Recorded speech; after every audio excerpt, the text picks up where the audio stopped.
Hello, dear aspirants. My name is Panchal Prashant and I welcome you to World Inbox. Dear, English લેંગ્વેજમાં experts બનવા માટે world inbox academy દ્વારા ચલાવવામાં આવી રહેલો પ્રોજેક્ટ CDE એટલે કે ક્રેક ડિસ્ક્રિપ્ટિવ ઇંગ્લિશ એ પ્રોજેક્ટ અંતર્ગત આજે આપણે લેક્ચર નંબર 24માં ભેગા થયા છીએ. આજનો લેક્ચર જે છે એ પાસ્ટ કન્ટિન્યુઅસ ટેન્સ એટલે કે ચાલુ ભૂતકાળના આધારિત હશે, જેનો ફર્સ્ટ પેરેગ્રાફ આપણે ડિસ્કસ કરીશું. તો આજનો જે પેરેગ્રાફ છે શેના બેઝ ઉપર છે એ જોઈ લઈએ. તો ભારતનો સ્વતંત્રતા સંગ્રામ આ જે હતો એના બેઝ ઉપરનો આપણો પેરેગ્રાફ છે. 1942 ભારત છોડો આંદોલનના બેઝ ઉપર આપણે વાત કરીશું. તો પ્લીઝ સમજો, આપણે પાસ્ટ કન્ટિન્યુઅસ ટેન્સ એટલે ચાલુ ભૂતકાળને વર્ણન કરીને લખવાનું છે, એટલે લખેલું છે ડિસ્ક્રિપ્ટિવ પાસ્ટ કન્ટિન્યુઅસ ટેન્સ. તો જો ચાલુ ભૂતકાળ લખવું હોય તો આપણને સૌથી પહેલાં એની વાક્ય રચના આવડતી હોવી જોઈએ. તો સૌથી પહેલાં આપણે ચાલુ ભૂતકાળની વાક્ય રચના શીખીશું. તો વાક્ય રચનામાં આપણને ખબર છે કે વાક્યની શરૂઆત હંમેશા કર્તાથી થાય. કર્તા પછી દોસ્તો ક્રિયાપદ આવે, પણ ક્રિયાપદ લખવાનું કોનું? તો ચાલુ ભૂતકાળનું. સો ફ્રેન્ડ્સ, મેં તમને કોન્સેપ્ટમાં સમજાવેલું છે કે જ્યારે ક્રિયા ચાલુ બતાવી હોય ત્યારે તમારે કાળ પ્રમાણે બીનું રૂપ લખવું પડે. તો અહીંયા ભૂતકાળમાં વાત થાય છે તો ભૂતકાળ પ્રમાણે બીનું રૂપ આવશે. તો ભૂતકાળ પ્રમાણે બીનું રૂપ. ક્રિયા ચાલુ બતાવી હોય તો ચાલુ ક્રિયાની બતાવવાની જવાબદારી ઇંગ્લિશ લેંગ્વેજમાં ING વાળા રૂપને મળેલી છે, એટલા માટે ક્રિયાપદનું ING વાળું રૂપ આવશે. તો ફર્સ્ટ સ્ટેજમાં કર્તા આવે, સેકન્ડ સ્ટેજમાં ક્રિયાપદ આવે, ચાલુ ભૂતકાળમાં ક્રિયાપદના બે પદ આવે. ભૂતકાળ પ્રમાણે બીનું રૂપ ને પછી ક્રિયાપદનું ING વાળું રૂપ, આ બે પદ થાય. એના પછી થર્ડ સ્ટેજમાં આવે કર્મ અને લાસ્ટ સ્ટેજમાં આવે અન્ય શબ્દો. તો સૌથી પહેલા કર્તા. હવે ભૂતકાળ પ્રમાણે બીના રૂપની વાત કરીએ તો ભૂતકાળ પ્રમાણે બીનું રૂપ થાય વોઝ વેર. વર્તમાન કાળ પ્રમાણે બીનું રૂપ થાય એમ ઇઝ આર અને ભવિષ્યકાળ પ્રમાણે બીનું રૂપ થાય વિલ શેલ બી. તો આવી રીતે યાદ રખાય. તો ભૂતકાળ પ્રમાણે બીનું રૂપ થઈ ગયું વોઝ વેર અને એના પછી આવશે ક્રિયાપદનું ING વાળું રૂપ. આ યાદ રાખવાનું છે, આના પરથી આખી ગેમ ચાલશે. પછી કર્મ અને પછી અન્ય શબ્દો. હવે પ્રશ્ન એ છે કે સર અહીંયા વોઝ અને વેર બે ચોઈસ છે, તો બેમાંથી કયું રૂપ મૂકવું, ક્યાંથી નક્કી થાય? તો કર્તા પરથી. જો તમે મારી પાસે અગાઉના લેક્ચર્સ જોયા હોય કાં તો ગ્રામર ભણેલા હોય તો તમને ખ્યાલ જ હશે કે કોની સાથે વોઝ આવે ને કોની સાથે વેર આવે. તો જોઈ લઈએ. આઈ, હી, શી, ઇટ સિંગ્યુલર કરતા સાથે શું આવશે? વોઝ. સિંગ્યુલર એટલે કેવું નામ? એક વચન. તો આને આપણે આવી રીતે બોલાય આમ, અને પ્રોપર વેમાં હાઇલાઇટ કરીને આપું તમને, જેથી કરીને તમને બોલવામાં મજા આવે. આઈ, હી, શી, ઇટ સિંગ્યુલર સાથે વોઝ આવે. બાકીના કરતા સાથે વેર આવે. બાકીના કરતા એટલે કયા કયા? વી, યુ, ધે. પ્લુરલ કરતા સાથે શું આવે? વેર આવે. પ્લુરલને કહેવાય બહુવચન નામ. તો વન સેકન્ડ, કોની સાથે was? I, he, she, it singular કરતા સાથે was, we, you, they plural કરતા સાથે વેર. એના પછી ING વાળું રૂપ લગાવવાનું એટલે આપણી વાક્ય રચના રેડી થઈ જાય. તો આથી સરસ મજાની વાક્ય રચના. તો એક વખત બોલીએ. કર્તા વોઝ વેર, ક્રિયાપદનું ING વાળું રૂપ, કર્મ અને અન્ય શબ્દો. દેખો, આ તો યાદ રાખવાનું હોય જ નહીં, કારણ કે આ બધામાં સેમ રહે છે. તમારે ખાલી ચાલુ ભૂતકાળમાં યાદ રાખવાના બે શબ્દો છે. એ બે શબ્દો છે વોઝ વેર, ING. બસ આટલું યાદ રહે, આરામથી રહે. પ્રેક્ટિસ કરો એટલે બાય ડિફોલ્ટ લોંગ ટર્મ સુધી યાદ રહે. તો હવે આપણે પેરેગ્રાફનું ટાઇટલ જોઈ રહીએ, ભારતનો સ્વતંત્રતા સંગ્રામ. તો આના બેઝ ઉપર આપણી પાસે એક પેરેગ્રાફ છે. તો સૌથી પહેલાં તો આ ટાઇટલને કઈ રીતે ઇંગ્લિશમાં લખાય એની ચર્ચા કરીએ. તો ધ્યાન આપજો. સ્વતંત્રતા સંગ્રામ. તો સંગ્રામ એક નામ છે, સ્વતંત્રતા વિશેષણ છે. સંગ્રામ કયો? તો સ્વતંત્રતાનો. તો સ્વતંત્રતા સંગ્રામ. તો વિશેષણ અને નામ સીધે સીધું લખાશે. તો પહેલા આને લખતા શીખી લઈએ. તો સ્વતંત્રતાને કહેવાય ફ્રીડમ અને સંગ્રામને કહેવાય સ્ટ્રગલ. ડન. તો ફ્રીડમ સ્ટ્રગલ. હવે ફ્રીડમ સ્ટ્રગલ કોની? તો ભારતની. તો ભારતનો. તો એ કેસમાં આ નોના નીનું નેનું અંગ્રેજી થશે ઓફ ને ભારતનું ઇંગ્લિશ થશે ઇન્ડિયા. પણ આપણને ખબર છે કે ગુજરાતી કરતાં ઇંગ્લિશ ઊંધું છે, તો પાછળથી આગળ આવવું પડે. ગુજરાતીનું વિશેષણ અને નામ અને ગુજરાતીમાં અનેથી જોડાયેલા શબ્દો સીધે સીધા લખાય. તો આ પાર્ટ સીધે સીધો રહેશે, પછી આ પાર્ટ આવશે ને પછી આ પાર્ટ, એટલે પાછળથી આગળ આવીશું. તો આખું ઇંગ્લિશ શું બને આ ટાઇટલનું? તો બને title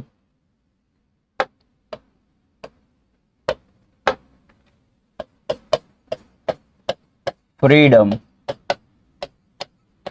struggle of India. Done. આને હવે મારે એપોસ્ટ્રોફી S થી લખવું છે, મારે ઓફનો ઉપયોગ નથી કરવો. જેમ કે મેં અહીંયા ઓફનો ઉપયોગ કર્યો, પણ મારે ઓફ ન લખવું ને એપોસ્ટ્રોફી S લખવું હોય તો કેવી રીતે લખાય? તો રૂલ તમને યાદ હશે દોસ્તો, અગાઉના લેક્ચરમાં ડિસ્કસ કરેલું છે કે એપોસ્ટ્રોફી S લગાવીએ તો એ કેસમાં ઊંધું નહીં લખવાનું, એ કેસમાં બધું કેવું આવશે? સીધે સીધું. તો કેવી રીતે લખાય? તો ભારતનું લખાશે ઇન્ડિયાસ. સ્વતંત્રતા સંગ્રામને કહેવાશે ફ્રીડમ સ્ટ્રગલ. તો આ જ ટાઇટલ જે હતું ભારતનો સ્વતંત્રતા સંગ્રામ, એને ઇંગ્લિશમાં કેટલી રીતે લખાય? બે રીતે. તો સૌથી પહેલા ફ્રીડમ સ્ટ્રગલ ઓફ ઇન્ડિયા એમ બોલો તો બી ચાલે, અને બીજું બોલો તો ઇન્ડિયાઝ ફ્રીડમ સ્ટ્રગલ એમ બી ચાલે. એપોસ્ટ્રોફી એસ કોઈ વ્યક્તિનું નામ આગળ હોય ત્યારે લાગે, કોઈ દેશનું નામ હોય ત્યારે લાગે, કોઈ મોટી સંસ્થાનું નામ હોય ત્યારે પણ લાગી શકે છે. ક્લિયર છે? તો ટાઇટલ બનાવી દીધું છે. હવે સેન્ટેન્સને ફ્રેમ કરીશું. સેન્ટેન્સને ફ્રેમ કરવા માટે સૌથી પહેલાં આપણે પેરેગ્રાફ વાંચી લઈએ. કોંગ્રેસના નેતાઓ બ્રિટિશ શાસનનો તાત્કાલિક અંત લાવવાની માંગ કરી રહ્યા હતા. દેશભરના લોકો સવિનય કાનૂન ભંગ ચળવળમાં જોડાઈ રહ્યા હતા. બ્રિટિશ સરકાર હજારો વિરોધીઓની ધરપકડ કરી રહી હતી. રાષ્ટ્ર એકતા અને પ્રતિકારની મજબૂત લહેર જોઈ રહ્યું હતું. તો તમે હવે આ વાક્ય જે ગુજરાતી ભાષામાં લખેલા છે એ કયા કાળમાં છે એની ચર્ચા કરવી પડશે. તો દેખો, વાક્યના અંત પરથી બધું નક્કી થાય. હતા, હતા, હતી, હતું. તો બધા વાક્યમાં હતા, હતી, હતું, હતું આવ્યું. તો જો ગુજરાતીમાં હતો, હતી, હતા, હતું આવું લખેલું હોય તો એ વાક્ય ભૂતકાળનું માનવામાં આવે. તો આ વાક્ય ભૂતકાળનું છે તો કન્ફર્મ થઈ ગયું. હવે ભૂતકાળના વાક્યમાં તમે ધ્યાનથી દેખો, રહ્યા, રહ્યા, રહી, રહ્યું. જ્યારે રહ્યા, રહી, રહ્યો, રહ્યું આવા શબ્દો લખેલા હોય તો એ ક્રિયા દોસ્તો ચાલુ માનવામાં આવે. તો ભૂતકાળમાં ક્રિયા ચાલુ છે તો આ બંને શબ્દને ભેગા કરીએ તો શબ્દ બને ચાલુ ભૂતકાળ. અને ચાલુ ભૂતકાળની વાક્યરચના હમણાં જ મેં તમને આની પ્રીવિયસ સ્લાઇડમાં બતાવી. શું હતી? Was, were, ING. શું બને મિત્રો? Was, were, ING. તો હવે આપણે આ એક એક સેન્ટેન્સને સરસ મજાની રીતે ફ્રેમ કરીશું દોસ્તો, તો પ્લીઝ ધ્યાન આપજો. કોંગ્રેસના નેતાઓ બ્રિટિશ શાસનનો તાત્કાલિક અંત લાવવાની માંગ કરી રહ્યા હતા. તો સૌથી પહેલા કોંગ્રેસના નેતાઓ લખવું પડશે. તો કોંગ્રેસ નેતાઓ લખવું હોય, અહીંયા ના નથી, કોંગ્રેસ નેતાઓ છે. તો કોંગ્રેસ નેતાઓ લખવું હોય તો નેતાઓ નામ છે.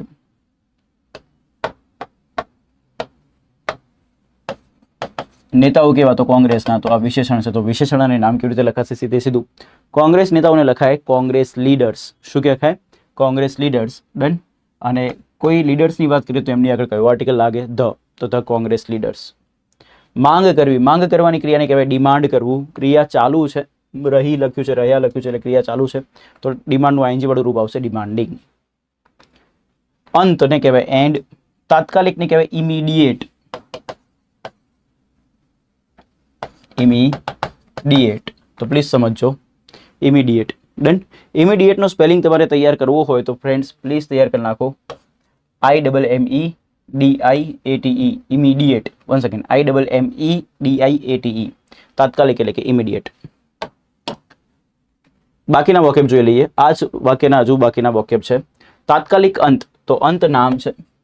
અંત કેવો? તાત્કાલિક. તો એનું વિશેષણ છે તો વિના કેવી? સીધી સીધી. તો આને લખાય immediate and. Ready.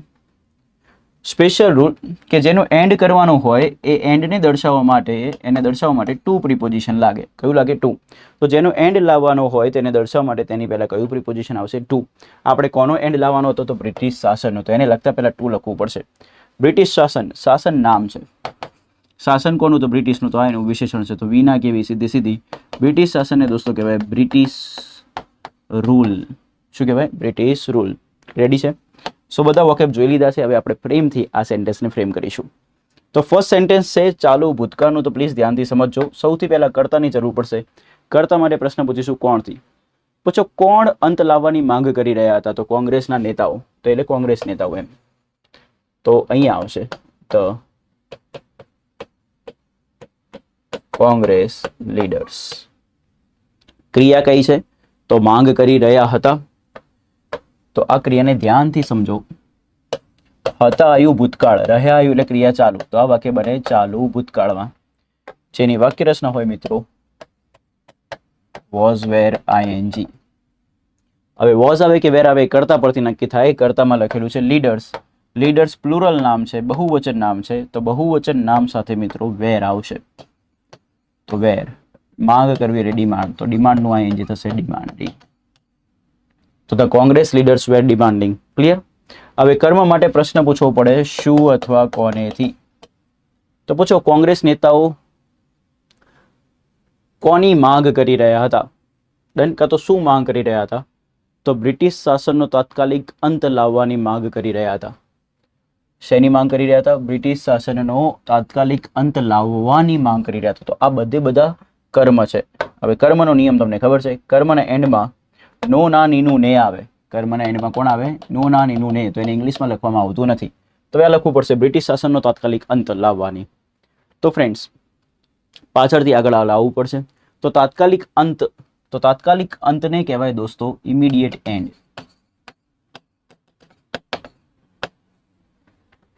Immediate and, તાત્કાલિક અંત લાવવું એટલે શું બન્યું? Immediate and. હવે જેનો અંત લાવવાનો એને દળતા પહેલા ટુ પ્રિપોઝિશન લખવું પડશે. તો અહીંયા ઓફનું ઇંગ્લિશ, નોનું ઇંગ્લિશ ઓફ નહીં થાય, અહીંયા નોનું ઇંગ્લિશ ટુ થશે, કારણ કે રૂલ શું છે કે જેનો અંત લાવવાનો એને લખતા પહેલા શું લખવું પડે? ટુ લખવું પડે. તો અહીંયા આ સારો રૂલ છે પ્રિપોઝિશનનો, તો અહીંયા ટુ આવશે. પછી કોનો અંત લાવવો છે આપણે? બ્રિટિશ શાસનનો, તો અહીંયા આવશે British rule. Done. So the Congress leaders were demanding immediate end to British rule. તો કોંગ્રેસ નેતાઓ બ્રિટિશ શાસનનો તાત્કાલિક અંત લાવવાની માંગ કરી રહ્યા હતા. તો આ સરસ મજાનું આપણે વાક્ય બનાવી દીધું છે. રેડી? સો આમાં સારો વાક્ય બતાવું, બ્રિટિશ રૂલ, પછી ઇમિડિયેટ એન્ડ, કોંગ્રેસ લીડર્સ, તો બેસિક છે, તમને આવડતું જ હશે. નેક્સ્ટ સેન્ટેન્સ તરફ આગળ વધીએ. દેશભરના લોકો સવિનય કાનૂન ભંગ ચળવળમાં જોડાઈ રહ્યા હતા. ઓકે, તો સૌથી પહેલા વાક્ય દેશભરના લોકો.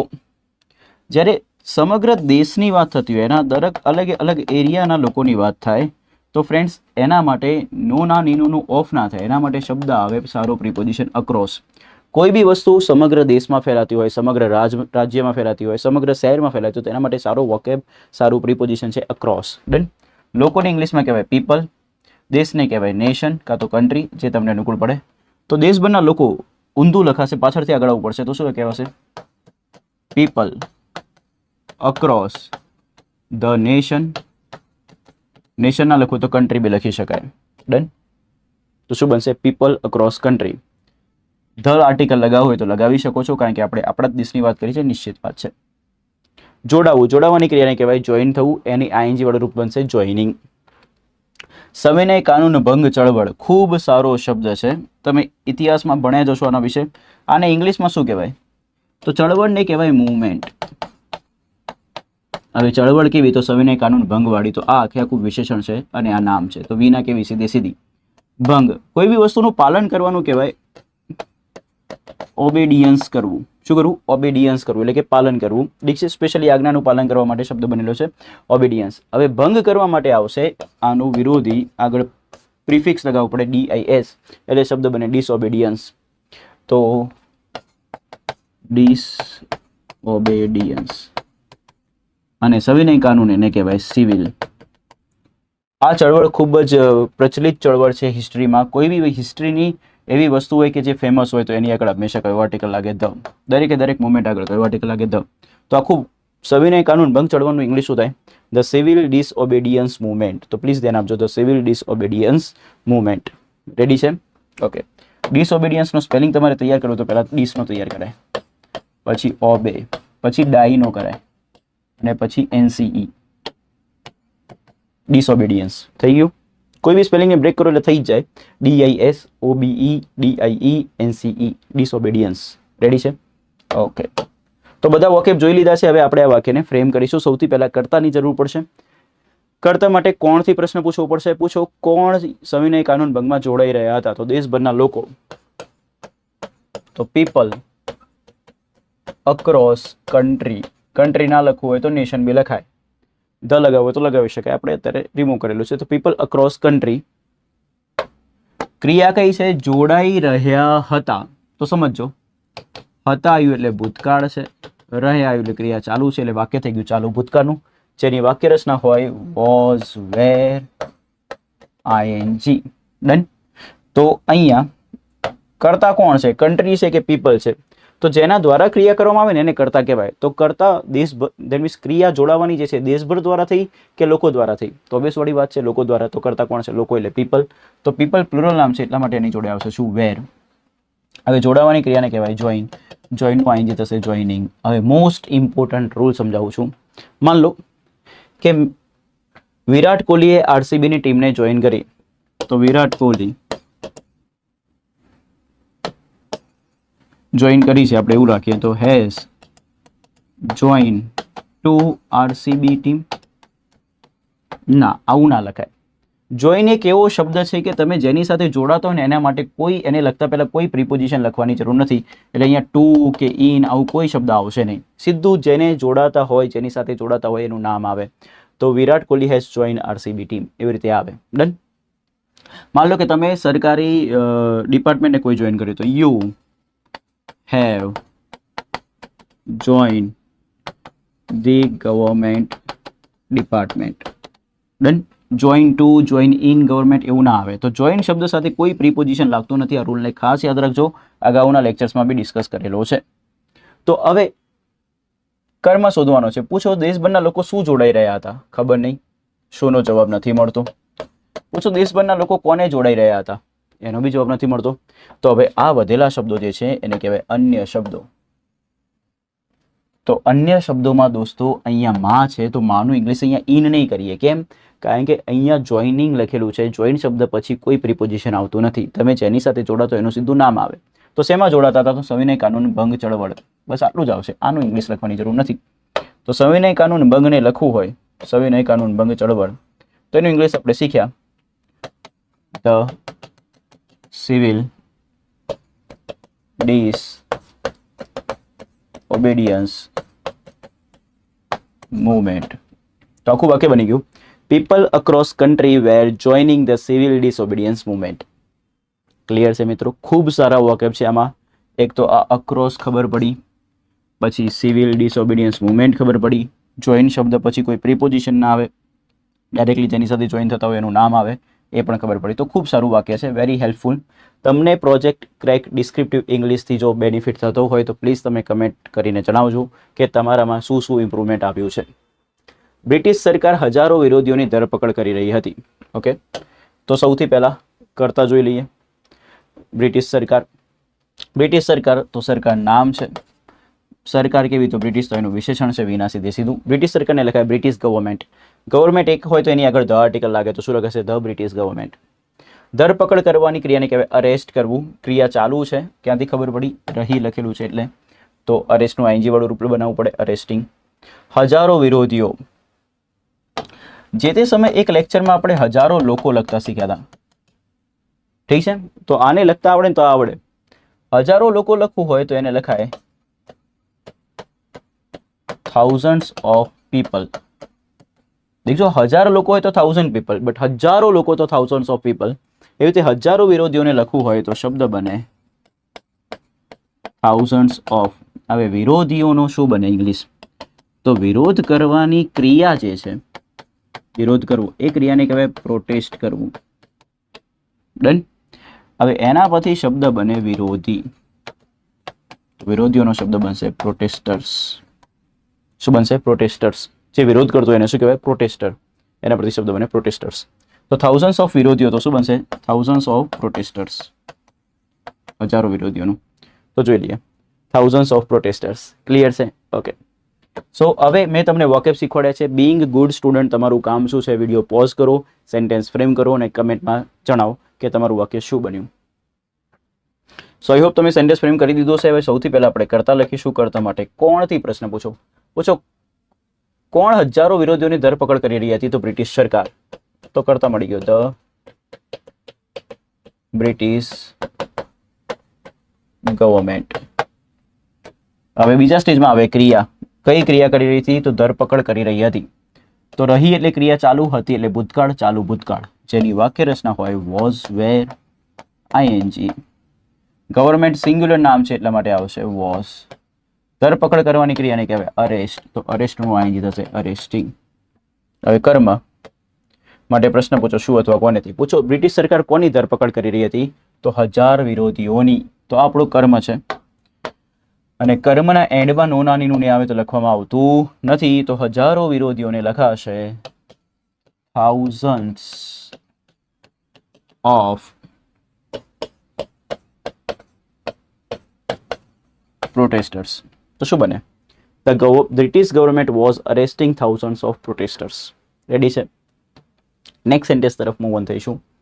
રાષ્ટ્ર એકતા અને પ્રતિકારની મજબૂત લહેર જોઈ રહ્યું હતું. હવે આ વાક્ય તમારે જાતે બનાવવાનું વિધાઉટ લર્નિંગ વોકેબ. વોકેબને શીખ્યા વગર. જો હવે તમે વોકેબ શીખ્યા વગર તમે આ સેન્ટેન્સને ફ્રેમ કરી શકો છો કે નહીં? આટલા વિડીયો જોયા પછી બેઝિક વોકેબ તમને આવડી જતા હોવા જોઈએ. એક પ્રતિકારમાં તમને તકલીફ પડે મને એવું લાગે છે. ચલો ડન. હવે હું તમને વોકેબ શીખવાડી દઉં. તો રાષ્ટ્રને કહેવાય કન્ટ્રી કાં તો નેશન. ઠીક છે, અહીંયા ભારત રાષ્ટ્રની જ વાત થાય છે, ફિક્સ છે, એટલા માટે ધ આર્ટિકલ લગાવીશું તો શું બનશે? The nation.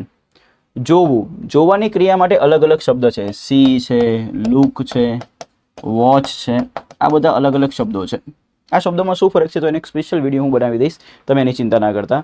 બટ અત્યારે જોવા માટે કંઈ લુક, સી અને વોચ એવો શબ્દ નથી. અહીંયા જોઈ રહ્યા હતા એટલે કે એ ના માટે બેટર શબ્દ આવશે, વિટનેસ કરી રહ્યા હતા. એ લોકો સાક્ષી હતા. ડન. તો એ રીતે જોઈ રહ્યા હતા, એમની સામે નજરો સામે થઈ રહ્યું હતું, તો વિટનેસ. તો વિટનેસ એક ક્રિયા છે, તો એના માટે આઈએનજી વાળું રૂપ બનાવ્યું તો શું બને? વિટનેસિંગ. મજબૂત લહેર. તો લહેર નામ છે, લહેર કેવી મજબૂત એનું વિશેષણ છે, તો વિના કેવી સીધી. મજબૂત લહેરને લખવું હોય તો લખાય સ્ટ્રોંગ. લહેરને કહેવાય વેવ, તો સ્ટ્રોંગ વેવ. રેડી. એકતા અને પ્રતિકાર, સૌથી સારો વોકેબ. અનેની પહેલા વાળો પાર્ટ પહેલા, અનેની પછી વાળો પાર્ટ પછી. તો એકતાને કહેવાય યુનિટી. સ્ટેચ્યુ ઓફ યુનિટી બની ને, તો એકતા એટલે કે યુનિટી. પ્રતિકાર, પ્રતિકારને કહેવાય રેઝિસ્ટન્સ. શું કહેવાય? રેઝિસ્ટન્સ. રેઝિસ્ટન્સનું સ્પેલિંગ દેખી લેજો, RESISTANCE. અને એને તો ઇંગ્લિશમાં શું કહેવાય? એન્ડ. તો એકતા અને પ્રતિકારનું ઇંગ્લિશ શું થશે? Unity and resistance. તો યુનિટી એન્ડ રેઝિસ્ટન્સ. તો ધ્યાનથી દેખજો. બધા વોકેબ શીખી લીધા છે. હવે વોકેબ શીખવાડ્યા પછી તમારે વાક્ય ફ્રેમ કરવાનું છે. હવે તમે કમેન્ટ કરીને બતાવો મને કે વોકેબ આવડે પછી તમે શું વાક્ય બનાવ્યું. Please pause this video and frame the sentence. તમે કમેન્ટ કરશો, કમેન્ટમાં સેન્ટેન્સ લખશો તો મને આઈડિયા આવશે કે તમે અહીં સુધી વિડીયો જોયો છે. 1-2 મિનિટ વિડીયો જોઈને નીકળી જવું એનો કોઈ અર્થ નથી. તમારે લાસ્ટ સુધી વિડીયો જોવો જરૂરી છે. તો પ્લીઝ કમેન્ટ કરીને બતાવો. સો ચલો ફ્રેન્ડ્સ, આપણે બનાવીએ. સૌથી પહેલાં કર્તા શોધીશું. કર્તા માટે પૂછો કોણ મજબૂત લહેર જોઈ રહ્યું હતું? તો રાષ્ટ્ર. તો રાષ્ટ્રને કહેવાશે ધ નેશન. ક્રિયા કઈ છે? જોઈ રહ્યું હતું. તો રહ્યું એટલે ચાલુ ક્રિયા, હતું એટલે ભૂતકાળ, તો ચાલુ ભૂતકાળ. જેની વાક્ય રચના હોય વોઝ વેર આઈએનજી. વોઝ આવે કે વેર આવે કર્તા પરથી નક્કી થાય. કર્તા કોણ છે? The nation. નેશન સિંગ્યુલર નામ છે તો એની સાથે આવશે વોઝ. જોઈ રહ્યું હતું તો એ સાક્ષી હતા દોસ્તો, તો એના માટે શબ્દ આવશે વિટનેસિંગ. એની નજરો સામે થઈ રહ્યું હતું. સો ધ નેશન વોઝ વિટનેસિંગ. અહીંયા નેશનનો સેન્સ દોસ્તો ભારત દેશના લોકોના વિશે વાત થાય છે, એ સેન્સના પ્રમાણે જોજો. તો ધ નેશન વોઝ વિટનેસિંગ. હવે પૂછો રાષ્ટ્ર શું જોઈ રહ્યું હતું? તો જવાબ મળે છે એકતા અને પ્રતિકારની મજબૂત લહેર જોઈ રહ્યું હતું. તો આટલો મોટો કર્મ છે દોસ્તો. હવે ગુજરાતી કરતાં ઇંગ્લિશ ભાષા ઊંધી છે તો પાછળથી આગળ આવવું પડશે. તો આ પહેલાં લખવું પડશે મજબૂત લહેર. પહેલાં આ લખાશે, પછી ની લખાશે અને પછી અનેવાળો પાઠ લખાશે. તો 3 સ્ટેજમાં લખાશે. તો મજબૂત લહેર વિશેષણ અને નામ છે તો એ પાઠ સીધે સીધો. તો મજબૂત લહેર લખવું હોય તો શું લખાય? તો એના માટે શબ્દ આવશે સ્ટ્રોંગ વેવ.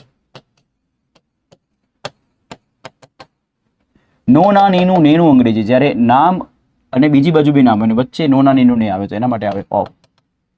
હવે અનેની પહેલા વાળું પાઠ પહેલા, પછી વાળું પાઠ પછી, તો આવશે યુનિટી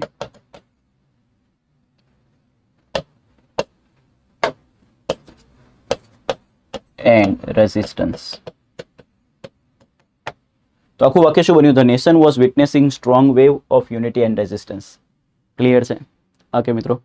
સો ફ્રેન્ડ્સ, આ વાક્ય તમારાથી સાચું બન્યું છે કે નહીં તમે મને કમેન્ટ સેક્શનમાં જણાવજો. તો આ હતો સૌથી પહેલો પેરેગ્રાફ પાસ્ટ કન્ટિન્યુઅસ ટેન્સનો. ઠીક છે, જે લેક્ચર નંબર 24માં આપણે શીખ્યા. એની વાક્ય રચના બી શીખ્યા. પાસ્ટ કન્ટિન્યુઅસ ટેન્સનું ગુજરાતી થાય ચાલુ ભૂતકાળ, જેની વાક્ય રચના છે વોઝ વેર આઈએનજી. દોસ્તો ખૂબ સારા વોકેબ હતા અને ખૂબ સારો પેરેગ્રાફ હતો જે હિસ્ટ્રીના બેઝ ઉપર હતો. સો ફ્રેન્ડ્સ, આવી જ રીતે આપણે હજુ પેરેગ્રાફ બનાવતા જઈશું.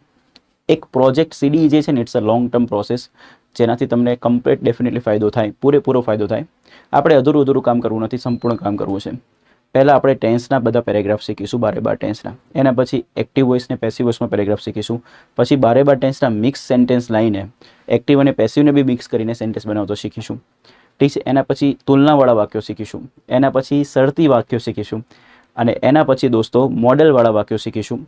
આવું કમ્પ્લીટ શીખ્યા પછી હું તમને સ્ટ્રક્ચર્સવાળા કોન્સેપ્ટ શીખવાડીશ. એટલે કે લેટર લખો તો એનું સ્ટ્રક્ચર શું, રિપોર્ટનું સ્ટ્રક્ચર શું, ફોર્મલ સ્પીચનું સ્ટ્રક્ચર શું, પ્રેસીનું સ્ટ્રક્ચર શું, વિઝ્યુઅલ ઇન્ફોર્મેશન કેવી રીતે લખાય, એ બધી જ ડિટેલમાં ચર્ચા કરીશું. બટ એના પહેલાં આ બેઝ બનાવવો જરૂરી છે.